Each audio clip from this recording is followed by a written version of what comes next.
Hello. Thank you so much for tuning in to Natalie Levin Astrology.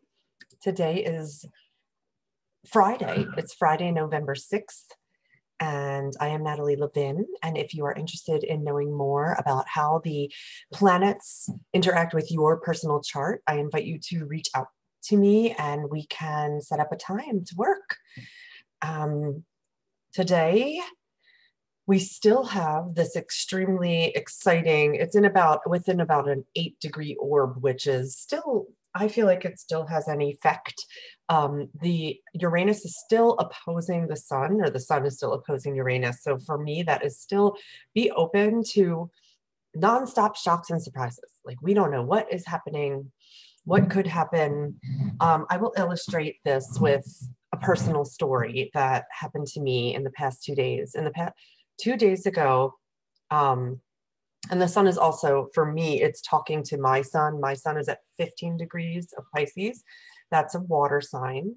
And the sun for all of us is at 14 degrees of Scorpio. So the past few days, the sun has been trining my sun. I don't know if this doesn't mean anything to you, please don't worry. But anyway, about 2 days ago, I received a very vitriol-filled message attacking me and what I do as an astrologer. And I don't know about you, but I imagine perhaps you have some imposter syndrome that you work with. There's the beep. You know what? I'm going to stop it and come back. I'm just going to keep it going.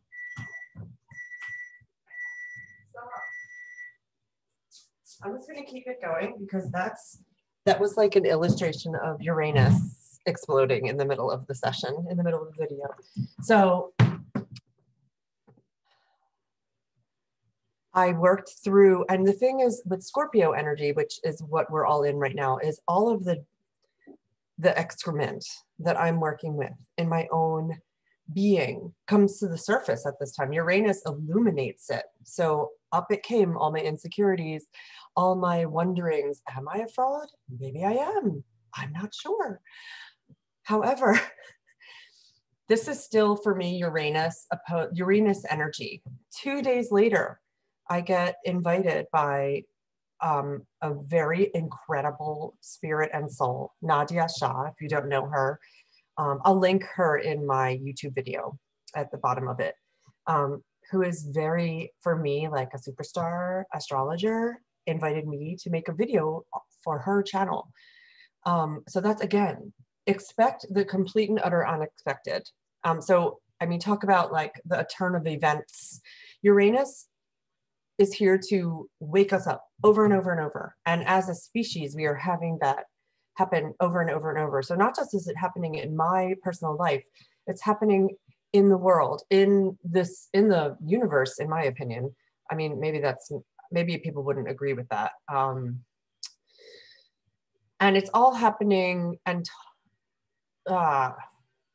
in the talking to or being harmonized with the energy of Pluto for all of us being super duper activated. How much of our personal stuff as a collective and individually is being asked to come up around.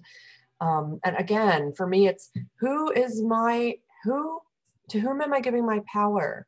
Can I hold fast in my strength inside myself that I can feel into what is best for me? And I don't necessarily have to look outside myself to figure that out. Is that something that you're able to do? For me, astrology has been a really helpful way for me to that's putting it mildly, for me to feel into what is best for me and my life. This is all having the backdrop right now with the moon in Cancer, and Cancer is very tender, Cancer is very sensitive. So I am witnessing in the collective, if you happen to be on social media, that a lot of people are having a lot of feelings. And my invitation to you is to remember that when spirits come into these human bodies, when we incarnate as human beings, what I have heard is that one of the main reasons to incarnate as a human is to get to experience emotions, no matter what they are. Because when we're not in our human forms, feelings are not as available. So could you allow all of your emotions to flow to and through you during this time? The moon right now is opposing all the Pluto stuff. So the Pluto, and it's getting closer to Jupiter, and they're going to be conjunct. So it's going to make all of like that stuff that you might be like, I don't ever want to talk about that. I'm never going to tell anybody about that. My imagination is it's going to be wanting to bubble up. And can you tenderly hold yourself as you would perhaps a little baby who's really having a hard time, and simply hold it and just hold you, and, you know, invite yourself to say, you know, I care. You are really upset. I really care. I'm with you. So that is what is coming up for me right now. I wonder what it's like to be in your skin. I'm so thrilled you chose to incarnate with me. Thank you so much. And I am cheering you on, and you are not alone. Okay, love you. Bye-bye.